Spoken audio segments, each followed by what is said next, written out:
Hi friends, welcome back to our channel phenomenal girls. Kannappa trailer అయితే నిన్న 6 PMకి drop అయింది యూట్యూబ్‌లో. నేను ఈరోజు చూసాను ఫ్రెండ్స్. ట్రైలర్ అయితే డీసెంట్ అని అనిపించింది. నాకైతే నచ్చింది. బట్ ఫస్ట్ టీజర్ వచ్చినప్పుడైతే ఒక నెగెటివ్ ఇంప్రెషన్ అయితే వచ్చింది ఈ మూవీ మీద. ఇదొక వారియర్ ఫిల్మ్‌లా ఉంది. ఒక భక్తుడి ఫిల్మ్‌లా లేదు. అండ్ వీఎఫ్ఎక్స్ కూడా సరిగ్గా లేదు అని చాలా ట్రోల్స్ అండ్ చాలా నెగెటివ్ కామెంట్స్ అయితే వచ్చాయి. బట్ ఈ ట్రైలర్ తోటి అవన్నీ క్లియర్ అయిపోయాయి. కంప్లీట్‌గా ఇదొక భక్తుడి ఫిల్మే అన్నట్టుంది ట్రైలర్ అయితే. కన్నప్ప స్టోరీ అందరికీ తెలిసిందే. బట్ మంచు విష్ణు గారు ఏం చేశారంటే, రియల్ స్టోరీకి కొంచెం ఫిక్షనల్స్ యాడ్ చేసి తీసిన మూవీ. అంటే ఫిక్షనల్ క్యారెక్టర్స్ యాడ్ చేశాడు.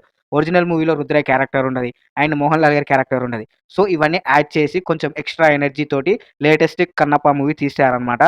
నాకు ట్రైలర్‌లో రుద్ర ఎంట్రీ బాగా అనిపించింది. And రుద్రాది and Manchu Vishnu and Kannappa వీళ్ళిద్దరి మధ్య కాన్వర్జేషన్స్ కూడా చాలా బాగున్నాయి అనిపిస్తుంది. అండ్ ట్రైలర్‌లో కొద్దిగానే చూపిస్తారు కదా! మూవీలో ఇంకా నెక్స్ట్ లెవెల్‌లో ఉంటాయి అనిపిస్తుంది.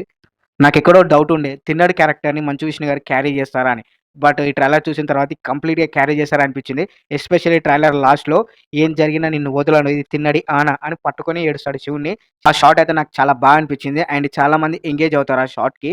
అండ్ ట్రోల్ చేసిన వారు ప్రైజ్ చేస్తారనిపిస్తుంది. అండ్ శివుడి గెటప్‌లో అక్షయ్ కుమార్ గారు చాలా చాలా బాగున్నారు. ఆల్రెడీ హిందీలో శివుడి గెటప్‌లో అక్షయ్ కుమార్ గారు చాలా ఫేమస్. నాకు తెలిసి హిందీ మార్కెట్ కోసమే అక్షయ్ కుమార్ గారికి శివుడి గెటప్ ఇచ్చారనిపించింది. ఫైనల్లీ కన్నప్ప అరైవ్ జూన్ 27థ్. మరి ఆ రోజు బాక్స్ ఆఫీస్ దగ్గర ఎన్ని రికార్డ్స్ సెట్ చేస్తుందో చూడాలి. సో, వీడియో మీకు నచ్చితే లైక్ చేయండి, షేర్ చేయండి, సబ్స్క్రైబ్